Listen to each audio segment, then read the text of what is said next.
Doctor గారు, నా వయసు 36 సంవత్సరాలు. ఈ మధ్య దగ్గు మొదలైంది. దీనికి టెస్టులు చేయించుకున్నాను. కానీ వాటిలో ఎలాంటి సమస్య లేదన్నారు. కానీ దగ్గు మాత్రం తగ్గటం లేదు. ఇంకా నాకు ఆయాసం, అప్పుడప్పుడు పిల్లి కూతల్లా కూడా వస్తుంది. నా సమస్యకు పరిష్కారం ఉంటే తెలియజేయండి అని అడుగుతున్నారు. ఈ ప్రశ్నకు డాక్టర్ గారి సమాధానం ఇప్పుడు చూద్దాం.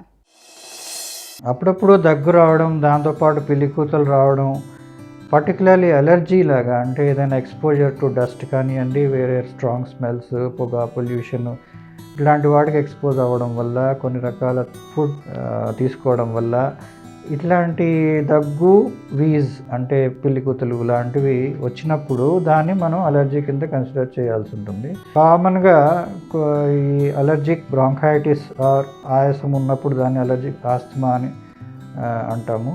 సో అట్లాంటి లక్షణాలు ఇదే రూపంలో మనకు కనిపిస్తూ ఉంటాయి. ఎప్పుడైతే మనం అన్ని రకాల పరీక్షలు చేసి అది ఇన్ఫెక్షన్ వల్ల కాదు, మామూలుగా కొన్ని రకాల వైరల్ ఇన్ఫెక్షన్స్ అయినా, కొన్ని బ్యాక్టీరియల్ ఇన్ఫెక్షన్స్ అయినా కూడా అందులో కూడా ఇవే లక్షణాలు ఉండొచ్చు. అంటే దగ్గు రావడం, కొన్నిసార్లు పిల్లి కూతలు రావడం, దాంతోపాటు జ్వరం రావడం కూడా దాంట్లో సాధారణంగా జరుగుతూ ఉంటుంది.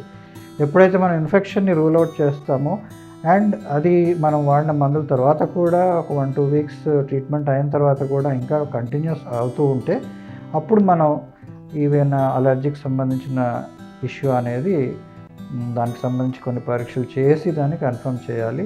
సో దానికి కొన్ని బ్లడ్ టెస్ట్లో మనకి అలర్జీ లక్షణాలు ఏమైనా ఉన్నాయో తెలుస్తుంది. అండ్ అలాగే lung function test, pulmonary function test అనేది ఉంటుంది. సో దాంట్లో కూడా మనకి అలర్జిక్ బ్రాంకైటిస్ సూచనలు ఏమైనా ఉన్నాయనేది తెలుస్తుంది. సో దాని మేరకు మనం కొన్ని రకాల ఇన్హేలర్స్ లాంటి ట్రీట్మెంట్స్ యూజ్ చేయడం వల్ల దాన్ని కంట్రోల్ చేయొచ్చు.